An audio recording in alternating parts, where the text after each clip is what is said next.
Bharatiya Janata party द्वारा किसानों के मुद्दे में राज्य सरकार के खिलाफ प्रदर्शन की तैयारी की जा रही है। 22 जनवरी को जिला मुख्यालय में किसानों के साथ मिलकर भाजपा द्वारा धरना प्रदर्शन और कलेक्टर घेराव किए जाने की योजना है। इस प्रदर्शन के विषय में पत्रकारों से चर्चा करते हुए पूर्व कलेक्टर एवं भाजपा नेता ओपी चौधरी में भाजपा कार्यालय में मीडिया से चर्चा की।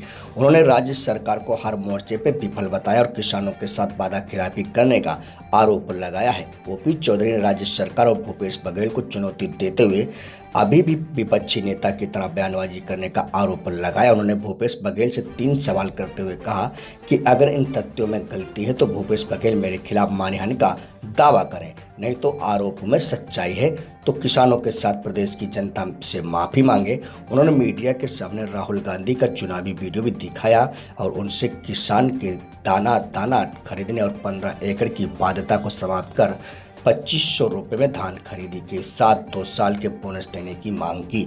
ये थी कैमरामैन महेंद्र कुमार के साथ भरत सिंह चौहान की रिपोर्ट। खाए बर होरा नहीं है, भूपेश करब बोरा नहीं है, ये पूरे छत्तीसगढ़ की स्थिति बन गई है। और दूसरी तरफ किसानों का रकबा चोरी कर रही है। इस तरह से अनेक भूपेश बघेल जनित समस्याएं छत्तीसगढ़ में निकलती जा रही हैं। और इस बार मैं कुछ तथ्य रखता हूं जो जिनमें से अगर एक भी तथ्य गलत है तो मुख्यमंत्री भूपेश बघेल जी मुझ पर मानहानि का दावा करें, नहीं तो जनता से माफ़ी मांगें। पहला फैक्ट, भाजपा के समय में 24 लाख मीट्रिक टन कोटा होता था चावल का केंद्र के द्वारा। पिछले साल केंद्र ने 28.1 लाख मीट्रिक टन चावल का कोटा दिया है कि नहीं दिया है, मेरा पहला सवाल। दूसरा सवाल कि अभी उन्होंने धान खरीदी की व्यवस्था को पूरा तहस नहस कर दिया था और सभी सोसाइटी में धान भर गया था और धान खरीदी रुक गई थी। इसमें मैं 3 तथ्य रखना चाहूँगा कि पीडीएस के लिए 22 लाख मीट्रिक टन चावल के अगेंस्ट में पर्याप्त डीओ भूपेश बघेल सरकार ने नहीं जारी किया। जो संग्रहण केंद्र हैं 35 लाख मीट्रिक टन के लगभग धान की क्षमता है हमारे छत्तीसगढ़ में, उसके एवज में 90% जगह खाली था लेकिन पर्याप्त टीओ जारी नहीं किया गया। और जो बफर लिमिट था सोसाइटियों का, वो कुल टारगेट के लगभग 10% के आसपास होता है, उसको इन्होंने जानबूझकर बढ़ा दिया, जिसके कारण टीओ और डीओ नहीं कट पाया।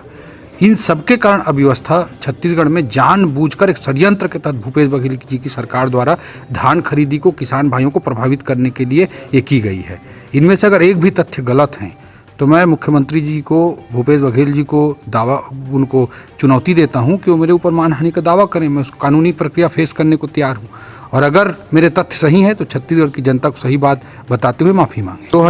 2018 के विधानसभा चुनाव के प्रचार में कांग्रेस के शहजादे राहुल गांधी जी ने कहा है कि 15 क्विंटल प्रति एकड़ धान खरीदी की जो सीमा है उसको समाप्त कर देंगे और पूरा दाना दाना खरीदा जाएगा। ये बात कांग्रेस के शहजादे राहुल गांधी ने कहा है, जिसका वीडियो मैं अभी आप लोगों को सुनवाया। और उनके इसी वादे के अनुरूप भारतीय जनता पार्टी भूपेश बघेल सरकार से मांग करती है कि किसान भाइयों के दाना दाना को खरीदें, प्रति एकड़ 15 क्विंटल के लिमिट को समाप्त करें। हर चीज़ में जो मुख्यमंत्री जो होता है, सरकार जो रहती है, उसका दायित्व तो होता है कि हर समस्या का सामना करे और लोगों के हित में काम करे। लेकिन मुख्यमंत्री भूपेश बघेल जी एक नेगेटिव, नकारात्मक विपक्षी नेता टाइप काम करते हैं, उसमें भी रचनात्मकता नहीं है। वो हर चीज़ में जो भी चीज़ आता है, उसमें जो भी समस्या आती है, उसमें केंद्र को एक चिट्ठी लिख देते हैं। उनका एक पैटर्न बन गया है। मैं इस पैटर्न से उनको बाहर निकलना चाहिए और जय वीरू की लड़ाई से बाहर निकलकर, एक नकारात्मक विपक्षी राजनीति से बाहर निकलकर भूपेश बघेल जी छत्तीसगढ़ के लोगों के हित में काम करें। जो किसान बोना जानता है वो लूना भी जानता है, इस बात को समझ कर चलें।